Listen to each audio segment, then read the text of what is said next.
ਨਵਨੀਤ ਬਿੱਟੂ ਨੂੰ ਭੇਜਤਾ। ਨਾਲ ਨਾਲ ਮੇਰੀ ਜ਼ਿੰਮੇਵਾਰੀ ਇਹ ਵੀ ਸੀ ਕਿ ਤੁਸੀਂ ਸਾਰੇ ਪੰਜਾਬ 'ਚ ਰੈਲੀਆਂ ਕਰਨੀਆਂ।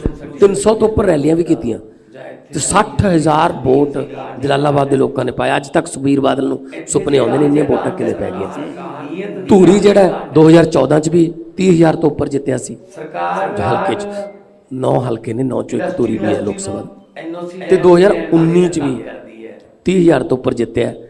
ਤੇ ਧੂਰੀ ਦੇ ਲੋਕ ਕ੍ਰਾਂਤੀਕਾਰੀ ਲੋਕ ਨੇ, ਸ਼ਾਇਰਾਂ ਦਾ ਔਰ ਸ਼ਹੀਦਾਂ ਦੀ ਧਰਤੀ ਹੈ। ਮੈਂ ਜਦੋਂ ਵੀ ਜਾਂਦਾ ਧੂਰੀ ਜਿਹੜਾ ਉਹ ਕਹਿੰਦੇ ਨੇ ਬਾਈ ਤੁਸੀਂ ਆਓ, ਬਾਈ ਜੀ ਆਓ ਛੇਤੀ ਆਪਾਂ ਬਦਲੀਏ ਪੰਜਾਬ ਨੂੰ।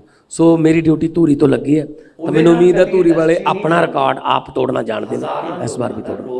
ਜੀ ਸਰ, ਅਸੀਂ ਹਮੇਸ਼ਾ ਭਗਵੰਤ ਮਾਨ ਨੂੰ ਹੱਸਦਿਆਂ ਵੇਖਿਆ, ਹਮੇਸ਼ਾ ਖੁਸ਼ੀ ਦੇ ਰੋਹ ਵਿੱਚ ਵੇਖਿਆ, ਪਰ ਜਦੋਂ ਤੁਹਾਡਾ ਨਾਮ ਅਨਾਉਂਸ ਹੋਇਆ ਉਸ ਵੇਲੇ ਅੱਖਾਂ ਚੋਂ ਪਰਲ ਪਰਲ ਅੱਥਰੂ ਵੀ ਵਹੇ ਤੁਹਾਡੀਆਂ ਚੋਂ, ਤੇ ਉਹ ਵੀ ਸਾਰਿਆਂ ਨੇ ਵੇਖਿਆ। ਸੋ ਉਸ ਵੇਲੇ ਮਨ ਦੇ ਉੱਪਰ ਕੀ ਵਲਵਲੇ ਸੀ, ਕੀ ਚੱਲ ਰਿਹਾ ਸੀ ਜਦੋਂ ਐਡੀ ਵੱਡੀ ਜ਼ਿੰਮੇਵਾਰੀ ਤੁਹਾਨੂੰ ਸੌਂਪੀ? ਜਦੋਂ ਸੀਐਮ ਸਾਹਿਬ ਨੇ ਮੇਰਾ ਨਾਮ ਅਨਾਉਂਸ ਕੀਤਾ ਕਿ ਭਗਵੰਤ ਮਾਨ ਹੋਣਗੇ ਪੰਜਾਬ ਦੇ ਸੀਐਮ ਦੇ ਚਿਹਰੇ, ਤਾਂ ਮੈਨੂੰ ਇਹ ਗੱਲ ਦਾ ਅਹਿਸਾਸ ਹੋਇਆ ਕਿ ਮੈਂ ਕਿਹੜੇ ਲਫ਼ਜ਼ਾਂ ਨਾਲ ਧੰਨਵਾਦ ਕਰੂੰਗਾ, ਕਿੰਨੇ ਜਨਮ ਲੱਗਣਗੇ ਮੈਨੂੰ ਕਰਜ਼ਾ ਮੋੜਨ ਦੇ ਕਿ ਅਰਵਿੰਦ ਕੇਜਰੀਵਾਲ ਜੀ ਨੇ ਖੰਭਿਆਂ ਤੇ ਚੜ੍ਹ ਕੇ ਲੋਕਾਂ ਦੇ ਪਲਾਸ ਨਾਲ ਤਾਰਾਂ ਜੋੜ ਜੋੜ ਕੇ ਅਨਸ਼ਨ ਰੱਖ ਕੇ, ਸ਼ੂਗਰ ਦੇ ਮਰੀਜ਼ ਨੇ 15-15 ਦਿਨ ਅਨਸ਼ਨ ਰੱਖ ਕੇ ਜਿਹੜਾ ਇੱਕ ਵਪਾਰੀ ਸਿਰਫ ਮਾਹੌਲ ਚਾਹੁੰਦਾ ਹੈ, ਸਾਨੂੰ ਮਾਹੌਲ ਦੇ ਦਿਓ, ਕੰਮਕਾਰ ਕਰਨ ਦਾ ਮਾਹੌਲ ਦੇ ਦਿਓ, ਕਿਰਪਾ ਕਰਕੇ ਸਾਨੂੰ ਤੰਗ ਨਾ ਕਰੋ, ਸਾਡੇ ਘਰੇ ਪੁਲਿਸ ਨਾ ਆਵੇ, ਸਾਨੂੰ ਕੋਈ ਇੰਸਪੈਕਟਰ ਨਾ ਡਰਾਵੇ। ਆਹ ਵਪਾਰੀ ਚਾਹੁੰਦਾ।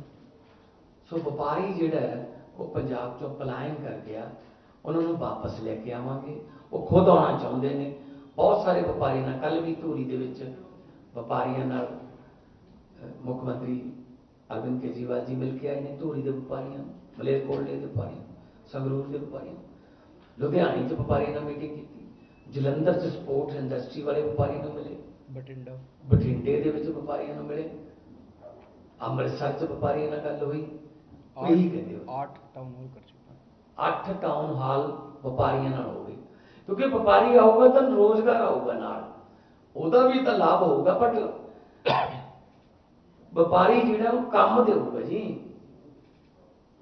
ਜੇ ਵਪਾਰੀ ਆਊਗਾ, ਦੁਕਾਨਦਾਰ, ਛੋਟੇ ਦੁਕਾਨਦਾਰਾਂ ਦੇ ਫੋਨ ਆਉਂਦੇ ਨੇ ਕਿ ਸਰ ਅਸੀਂ ਦੱਸ ਨਹੀਂ ਸਕਦੇ, ਸਾਥੋਂ ਫਿਰੌਤੀਆਂ ਦੇ ਫੋਨ ਆਉਂਦੇ ਨੇ ਕਿ ਸਾਨੂੰ ਪਤਾ ਤੁਹਾਡੇ ਬੱਚੇ ਕਿੱਥੇ ਪੜ੍ਹਦੇ ਨੇ, ਇੰਨੇ ਪੈਸੇ ਦੇ ਦਿਓ। ਇਹ ਅਮਨ ਕਾਨੂੰਨ ਹੈ, ਇਹ ਲਾਅ ਐਂਡ ਆਰਡਰ ਹੈ। ਹਾਂ, ਜਿੱਥੇ ਸਰਕਾਰ ਹੈ ਜੀ ਹੋਊਗੀ ਕਿ ਜਿੱਥੇ ਡੀਜੀਪੀ ਨੂੰ ਇਹ ਨਾ ਪਤਾ ਹੋਵੇ ਕਿ ਕੱਲ ਨੂੰ ਮੈਂ ਡੀਜੀਪੀ ਰਹੂੰਗਾ ਜਾਂ ਨਾ ਰਹੂੰ। 111 ਦਿਨ 'ਚ 3 ਡੀਜੀਪੀ ਬਦਲਦੇ। ਜਿੱਥੇ ਮੁੱਖ ਮੰਤਰੀ ਆਪਦੇ ਹਿਸਾਬ ਨਾਲ ਆਪਣੇ ਮਨਪਸੰਦ ਦਾ ਜਾਂ ਕੋਈ ਇਮਾਨਦਾਰ ਐਡਵੋਕੇਟ ਜਨਰਲ ਨਹੀਂ ਲਗਾ ਸਕਦਾ, ਉਹ ਸਰਕਾਰ ਸਾਡੇ ਬੱਚਿਆਂ ਨੂੰ ਮਾਹੌਲ ਦੇ ਦਊਗੀ ਜਿਹੜੀ ਆਪ ਸਟੇਬਲ ਨਹੀਂ ਹੈਗੀ। ਸੋ ਅੱਜ ਵਪਾਰੀਆਂ ਨੂੰ ਕਿਵੇਂ ਵਾਪਸ ਲਿਆਂਦਾ ਜਾਊਗਾ, ਕਿਵੇਂ ਉਹਨਾਂ ਨੂੰ ਸੁਵਿਧਾਵਾਂ ਦਿੱਤੀਆਂ ਜਾਣਗੀਆਂ ਜਿਵੇਂ ਦਿੱਲੀ 'ਚ ਦਿੱਤੀਆਂ ਨੇ, ਇਹਦੇ ਬਾਰੇ ਜ਼ਿਆਦਾ ਡਿਟੇਲ ਦੇ ਵਿੱਚ ਮੁੱਖ ਮੰਤਰੀ ਦਿੱਲੀ ਅਰਵਿੰਦ ਕੇਜਰੀਵਾਲ ਜੀ ਦੱਸਣਗੇ। ਮੈਂ ਚਾਹੂੰਗਾ ਕਿ ਉਹ ਵਪਾਰ ਬਾਰੇ, ਦਿੱਲੀ ਦੇ ਵਪਾਰੀਆਂ ਨਾਲ ਕਿਵੇਂ ਹੋਇਆ, ਪਹਿਲਾਂ ਉਹਨਾਂ ਦੀ ਕੀ ਹਾਲਤ ਸੀ, ਅੱਜ ਕੱਲ੍ਹ ਉਹਨਾਂ ਦੀ ਕੀ हालत है, इसके बारे विस्तार से बताइए। भगवंत जी ने आज बड़े इम्पोर्टेंट बात को टच किया है कि किस तरह से अमृतसर पंजाब का व्यापारी पूरी तरह से डरा हुआ है और व्यापार नहीं कर पा रहा, छोड़ छोड़ के बाहर जा रहे हैं। उसके पहले मैं 2-3 चीज़ें टच करना चाहूँगा। एक तो आज सुबह अमृतसर के मेयर रिंटू जी ने आम आदमी पार्टी ज्वाइन की है और मैं समझता हूँ कि उनके ज्वाइन करने से अमृतसर में आम आदमी पार्टी को बहुत मजबूती मिलेगी और मैं समझता हूँ कि उम्मीद करता हूँ कि अमृतसर के लोग सभी सीटों के ऊपर आम आदमी पार्टी को जिताएंगे। रिंटू जी, अमृतसर के मेयर, मौजूदा मेयर, सिटिंग मेयर, एक लोगों की डिमांड रही है कि अमृतसर को वर्ल्ड आइकन सिटी बनाया जाए। ये बहुत दिनों से डिमांड है। मैंने और भगवंत जी ने भी इस पर काफ़ी चर्चा की और आज जब रिंटू जी ने ज्वाइन किया, वो इसके बारे में पहले से काफ़ी काम करते रहे हैं। तो आम आदमी पार्टी की सरकार आएगी तो पंजाब के लोगों के, और बताते हैं कि 1 लाख से ज़्यादा लोग रोज़ हरमिंदर साहब जी के दर्शन करने के लिए आते हैं। तो और वीकेंड के ऊपर तो 1.5-2 लाख से ज़्यादा लोग आते हैं। तो ये वर्ल्ड आइकन सिटी अमृतसर को बनाने के लिए सभी कदम उठाए जाएंगे। एक मैं और भगवंत जी जब गांव-गांव में जा रहे हैं, पंजाब के अंदर अभी भगवंत जी ने बताया कि व्यापारियों को डरा रखा है, ना केवल व्यापारियों को, पंजाब के हर आदमी को इन्होंने डरा रखा है। वो फिरौती ली जाती है, इस सब को बंद किया जाएगा, व्यापारियों के मन से डर निकाला जाएगा। आज व्यापारी बहुत डरा हुआ है, उनसे हम अपील करना चाहते हैं कि चिंता मत करो, बस कितने 20 दिन रह गए और 20 दिन, आज 16 हो गई, 20 दिन और 22 दिन और रह गए, 22 दिन और इंतजार कर लो डर का। उसके बाद शांति का माहौल होगा, खुशी का माहौल होगा पंजाब के अंदर, ये डर सारा खत्म होगा। लेकिन डर सर, डर 22 दिन में नहीं, डर उनको 4 दिन में ही खत्म करना पड़ेगा। झाड़ू वाला बटन दबा दो, आपका डर खत्म। डर खत्म, झाड़ू वाला बटन दबाते ही डर खत्म। एक जो पूरे पंजाब एक आतंक के दौर से गुजरा, तो हर आदमी के मन में ये रहता है कि वो उस किस्म का दौर वापस नहीं आना चाहिए। जिस किस्म से पिछले कांग्रेस ने अपने 5 साल में माहौल खराब कर दिया पंजाब का, बेअदबी का जो बरगाड़ी का कांड हुआ, उसकी अगर जांच हो जाती, टाइम पे जांच हो जाती, मास्टरमाइंड जो उसके थे उनको सजा मिल जाती, तो दोबारा अब हरमिंदर साहब जी के अंदर किसी की हिम्मत नहीं होती एंटर करने की, बेअदबी की कोशिश करने की। लुधियाना के अंदर बॉम्ब ब्लास्ट हुआ, मॉड बॉम्ब ब्लास्ट का आज तक क्या हुआ किसी को नहीं पता चला। तो कांग्रेस ऐसे लगता है जैसे जो भी मास्टरमाइंड हैं इन सारी घटनाओं के, ऐसे लगता है जैसे कहीं ना कहीं कांग्रेस मिली हुई है, या कांग्रेस ने 5 साल हो गए, कांग्रेस ने जांच क्यों नहीं कराई। इस सर कल राहुल गांधी का जो बयान था वो बहुत ही खतरनाक था, बिल्कुल बीजेपी वाला बयान था कि अगर पंजाब में कांग्रेस की सरकार ना बनी तो पंजाब में दोबारा आग लग जाएगी। What that means? इस तरह के खतरनाक बयान ये लोग दे रहे हैं। हम पंजाब के व्यापारियों को, जनता को ये आश्वासन देना चाहते हैं कि केवल और केवल आम आदमी पार्टी की सरकार आपको एक सुखी, शांत और भाईचारा कायम करने वाली सरकार दे सकती है। व्यापारियों को अब किसी भी अफसर से और किसी भी नेता से डरने की जरूरत नहीं होगी। कोई अफसर आपको नहीं डरा सकता, कोई नेता आपको नहीं डरा सकता। पहले दिल्ली में भी माहौल था कि अफसर जाते थे, हफ्ता लेके आते थे, महीना लेके आते थे, पैसा ऊपर तक पहुंचता था। दिल्ली में ये बिल्कुल बंद कर दिया। मेरी पंजाब के व्यापारियों से अपील है कि दिल्ली के व्यापारियों को फ़ोन करके देखो। दिल्ली और पंजाब के बीच में व्यापारियों का बड़ा आना जाना रहता है आपस में, बहुत ज़्यादा व्यापार है दिल्ली और पंजाब के बीच में, आपस में सब लोग जानते हैं। दिल्ली के व्यापारियों को फ़ोन करके देखो कि क्या केजरीवाल की सरकार में आपको अफसरों को पैसे देने पड़ते हैं, और फिर यहाँ पे आप डिसाइड करो कि आप हमें वोट दोगे या नहीं दोगे। दिल्ली के अंदर हमने रेड राज बंद कर दिया, दिल्ली के अंदर हमने इंस्पेक्टर राज बंद कर दिया। इसी तरह से यहाँ पे व्यापारियों को हम अच्छा माहौल देंगे, ईमानदारी से वो काम कर पाएंगे। सभी आड़तियों से और सभी व्यापारियों से मेरी अपील है। अभी तक कहा जाता था कि पंजाब का व्यापारी वर्ग कांग्रेस का वोट बैंक है। मैं सभी व्यापारियों से अपील करना चाहता हूं कि एक मौका आम आदमी पार्टी को देके देखो। पहले दिल्ली में कहा जाता था कि सारा व्यापारी वर्ग दिल्ली का बीजेपी का वोट बैंक है।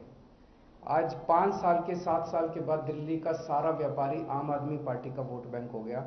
हमने उनका दिल जीता है। सारे व्यापारी दिल्ली के आज आम आदमी पार्टी को देते हैं, आम आदमी पार्टी के वोट बैंक है। पंजाब में कहा जाता है कि व्यापारी कांग्रेस का वोट बैंक है। मैं सारे व्यापारियों को कहना चाहता हूं, हाथ जोड़ के अपील करना चाहता हूं, एक मौका देके देखो आप, हम आपका दिल जीत लेंगे 5 साल में, आपकी सारी समस्याओं का समाधान करेंगे। मसले बहुत हैं, केवल इंस्पेक्टर राज और रेडर मसले बहुत हैं व्यापारियों के, आपके सारे मसले भगवंत मान जी पर्सनली आपके साथ बैठेंगे और सारे मसले आपके हल करेंगे। अभी तक व्यापारियों से हिस्सा मांगा जाता था, हमारी सरकार में व्यापारियों को हिस्सेदारी दी जाएगी, व्यापारी हिस्सेदार बनेगा। व्यापारियों को हमने खूब तवज्जो दी है अपने, कोई पार्टी ऐसी नहीं है जिसने, मैंने पर्सनली, मैंने और भगवंत जी ने दोनों ने बैठ के पर्सनली 8 टाउन हॉल किए हैं, व्यापारियों की समस्याओं को समझाए। और लास्ट में एक खुशखबरी आपको देना चाहता हूँ। चन्नी जी ने 3-4 दिन पहले कहा था कि भगवंत मान जी धुरी सीट से 20,000 वोट से हार रहे हैं। कल मैं धुरी होके आया, मैंने कहा मैं भी थोड़ा सा समझ के आता हूँ कि क्या माहौल है। तो धुरी के लोगों ने खुद मेरे को कहा, मैंने कभी, तुमने 2014 में जब ये एमपी के लिए चुनाव लड़े थे, तो 2014 में धुरी उन्हीं की एमपी सीट में आता है, तो एमपी उस सीट से इनको 36,000 की लीड मिली थी। 2019 में इनको 32,000 की लीड मिली थी। कल मैंने जनता से पूछा, भाई चन्नी साहब कह रहे हैं, बोले जी इस बार इनको 51,000 का शगुन देंगे, 51,000 वोटों से हम भगवंत मान को जिता के भेजेंगे। तो चन्नी साहब समझ लें कि वो अपनी दोनों सीट थोड़ा संभाल लें, दोनों सीटें हार रहे हैं। अभी भी सर्वे में डेली सर्वे आता है। एक और खुशखबरी मैं देना चाहता हूँ। कल मैं भदौड़ गया था, वहां से लोगों ने कहा कि हम 51,000 से चन्नी साहब को हराएंगे। तो 51 का शगन जो है दोनों तरफ है, वो दोनों तरफ जा रहा है। और एक बात व्यापारियों को, चमकौर साहब भी आ रहे हैं, लिख के दे दिया सर हमने तो कैमरा।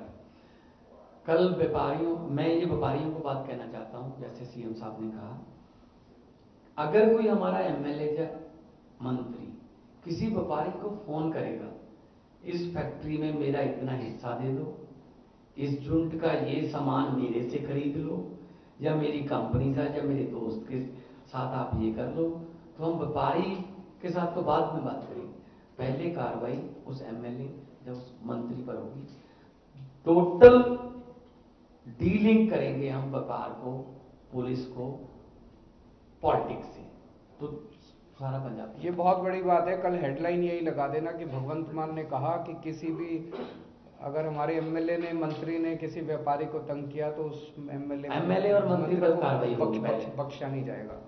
तो मेरी सभी व्यापारियों से अपील है कि जी 3 दिन रह गए, आप सब लोग तो वोट दोगे, आप भी थोड़ा सा लग जाओ, अपने दोस्त रिश्तेदारों को फोन करो जरा। और चन्नी साहब ये स्टेटमेंट दे रहे हैं, स्टेज चलाना और स्टेज चलाना बहुत डिफरेंट बात होती है। भगवंत मान जी नहीं कर सकता। जो उनके लेफ्ट में खड़े हैं मोहम्मद सदीक, वो क्या मेघालय के गवर्नर रहे हैं? वो अभी तक स्टेज करते हैं। मैं तो स्टेज छोड़ चुका हूँ 7 साल से। नवजोत सिद्धू स्टेज है, सिद्धू मूसेवाला स्टेज है, मतलब इनको ये हिल गए हैं भाई साहब, क्या करें। मुझे तो लगता है हमें बाकी के काम, बेरोजगारी, खेती, ये तो ठीक करनी है। एक इंडिया का पहला सरकारी पागलखाना भी खुलवाना पड़ेगा, इनको वहां रखना पड़ेगा। क्या क्या बोल रहे हैं त्रिलोचन जी ने पूछा। ਆਮ ਆਦਮੀ ਪਾਰਟੀ ਦੇ ਕੱਲੀ ਕਾਂਗਰਸ ਨਹੀਂ, ਸਾਰੀਆਂ ਵਿਰੋਧੀ ਪਾਰਟੀਆਂ ਦਾ ਇੱਕੋ ਇੱਕ ਐਲੀਗੇਸ਼ਨ ਹੈ ਵੀ ਆਮ ਆਦਮੀ ਪਾਰਟੀ ਬਾਹਰੋਂ ਆਏ। ਅਰਵਿੰਦ ਕੇਜਰੀਵਾਲ ਦਾ ਨਾਂ ਲੈਂਦੇ ਨੇ, ਉਹ ਰਾਘਵ ਚੱਡਾ ਦਾ ਨਾਂ ਲੈਂਦੇ ਨੇ, ਜਰਨੈਲ ਸਿੰਘ ਦਾ ਨਾਂ ਲੈਂਦੇ ਨੇ। ਉਹ ਕਈ ਵਾਰੀ ਲੱਗਦਾ ਵੀ ਹੈ ਵੀ ਜਿਵੇਂ ਪੰਜਾਬ ਦੀ ਜਿਹੜਾ ਮੀਡੀਆ ਉਹਨੂੰ ਵੀ ਭਗਵੰਤ ਮਾਨ ਹੋਣਾ ਕੋਈ ਜਾਣਦੀ ਹੈ ਕਿ ਦਿੱਲੀ ਦੀ ਦੀਵਾਰ ਵਿੱਚੋਂ ਨਿਕਲਦਾ ਪੈਂਦਾ। ਵਿਰੋਧੀ ਸਵਾਲ ਕਰਦੇ ਨੇ ਕਿ ਕੇਜਰੀਵਾਲ ਸਾਹਿਬ ਇਸ ਗੱਲ ਤੇ ਕਿਉਂ ਖਾਮੋਸ਼ ਨੇ ਵੀ ਚੰਡੀਗੜ੍ਹ ਪੰਜਾਬ ਨੂੰ ਦੇਣਾ ਚਾਹੀਦਾ ਜਾਂ ਐਸਪੀਐਲ ਦੇ ਮੁੱਦੇ ਤੇ ਪੰਜਾਬ ਦੀ ਗੱਲ ਸੁਣਨੀ ਚਾਹੀਦੀ। ਇਹ ਐਲੀਗੇਸ਼ਨ है, ਇਹਨੂੰ ਕਿਵੇਂ? तो वो यही कहते हैं कि प्रियंका गांधी कौन सी मोगा में पैदा हुई है, राहुल गांधी कौन सा, आप ही पुच्चो मंडी रहता है। एक मिनट जवाब तो दे लेना यार। कौन बाहरों आया जी? 4.5 साल कैप्टन साहब दिल्ली जाते रहे, जाके सोनिया गांधी को फोन करते रहे, मैं तुम्हें मिलना आया। 4-4 दिन वेट करते रहे, नहीं मिला गया, वापस। बेइज्जती की हुई, अपमान किया होया। 3.25 करोड़ पंजाबियों का चुनिया होया बंदा उत्ते गया।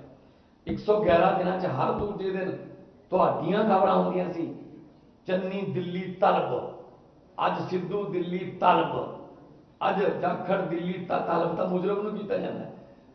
मैं पिछले 4.5 महीनों च 2 बार 2 ਵਾਰ ਦਿੱਲੀ ਗਏ ਜੀ मेरे घर ਇਹਨਾਂ ਦੇ ਘਰੇ, ਉਹ ਵੀ ਬਹੁਤ ਅਹਿਮ ਮੀਟਿੰਗ ਸੀ, ਨਾਲ ਦੀ ਨਾਲ ਵਾਪਸ। ਤੇ ਇਹ ਪੰਜਾਬ ਆ ਜਾਂਦੇ। ਹੁਣ ਮੈਨੂੰ ਦੱਸੋ ਦਿੱਲੀ ਤੋਂ ਕਿਹੜੀ ਪਾਰਟੀ ਚੱਲ ਰਹੀ ਹੈ?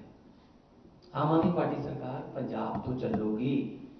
ਆਮ ਆਦਮੀ ਪਾਰਟੀ ਪੰਜਾਬ ਦੀ ਪਾਰਟੀ, ਪੰਜਾਬ ਦਾ ਫੈਸਲਾ ਪੰਜਾਬ 'ਚ ਕਰੂਗੀ।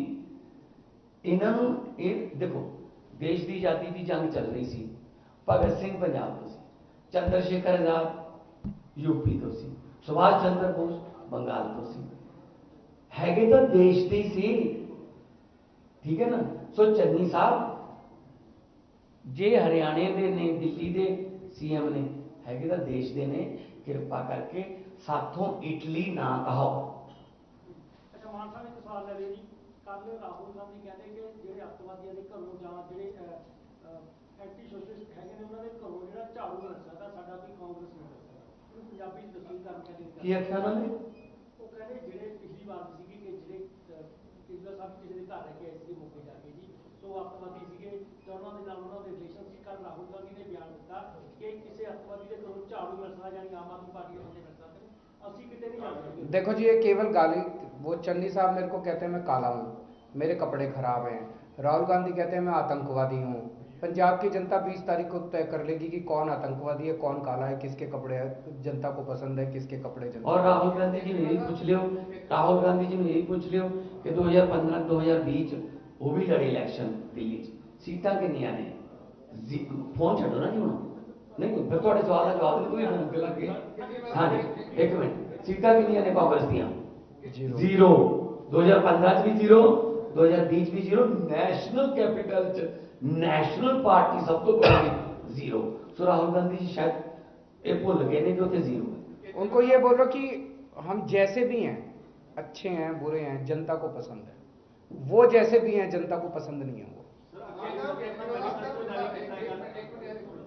कल प्रियंका गांधी रोड शो कर दिया है फिरोजपुर में, और वहाँ पे चरणजीत सिंह चन्नी प्रियंका गांधी के साथ खड़े हैं। वहाँ पे चरणजीत सिंह चन्नी कहते हैं कि ये पंजाब की बहू है और ये यूपी वाले और जो बाहर से आके भैया यहाँ राज करना चाहते हैं उनको राज नहीं देना चाहिए। तो क्या लगता है कि क्या एक तरफ तो प्रियंका ये कहते हैं कि मैं यूपी की बहू हूँ, और यहाँ पे आके चन्नी जी ये कहते हैं कि बाहर वाले यूपी वाले जो भैया हैं उनको राज नहीं करना चाहिए। आपको लगता है कि तो फिर उनको प्रियंका को नहीं आने देना चाहिए यहाँ पे? प्रियंका को क्यों बुलाते हैं? जब मतलब एक मैं बड़ा हम्बल रिक्वेस्ट है पत्रकार, आपने जितने भी सवाल पूछे, चन्नी जी ने ये कहा है, सिद्धू जी ने ये कहा है, प्रियंका ने ये कहा है, राहुल ने ये कहा है, कोई लोगों का सवाल पूछ रहे हैं। लोगों ने ये कहा है कि हमारे चूल्हे में आग जलेगी, हमारे बच्चों को रोजगार मिलेगा, वाटर लेवल इतना नीचे चलेगा, उसका क्या करोगे? फसलों का विभिन्नता लाओगे या नहीं लाओगे? आइलेट्स करके बच्चों को रोकने का प्रोग्राम क्या है? खेती को कैसे आप लाहेबंद धंधा बनाओगे? अब फिर पूछिए, जैसे अभी आज ने कहा है, राहुल ने कहा, आज हमने तीन बड़े अनाउंसमेंट करे जो कि जनता से बहुत ज्यादा क्योंकि हम जनता में घूम रहे हैं। आपने कभी चन्नी साहब को व्यापारियों की बात करते सुना? नहीं सुना। आपने कभी सुखबीर बादल साहब को पर्चों की बात करते सुना? वो तो खुद ही कराते थे।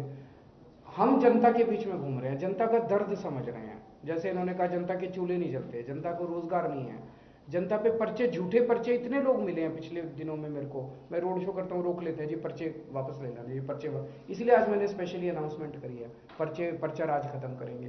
हम जनता के अंदर घूम रहे हैं, तो जनता जो चाहती है राजनीति उसी बारे में होनी चाहिए। ये केवल और केवल केजरीवाल ऐसा के, अरे केजरीवाल सबसे बुरा आदमी है यार इस दुनिया का। केजरीवाल को छोड़ो ना, पंजाब की सोचो ना। सर आपने जिस तरीके से सिटी का और उसका बेहतर विकास करने की बात कही है, कल भाजपा नेत्री जो मीनाक्षी लेखी हैं वो कहती हैं कि वहाँ पे तो हमने जो कुछ अब तक कर दिया वो तो वही दोहराया जा रहा है केजरीवाल के जो उनको कहने दो, उनको कहने की चिंता मत करो। थैंक कभी यू। जनता के सवाल पूछना, अब मीनाक्षी लेखी का पूछा।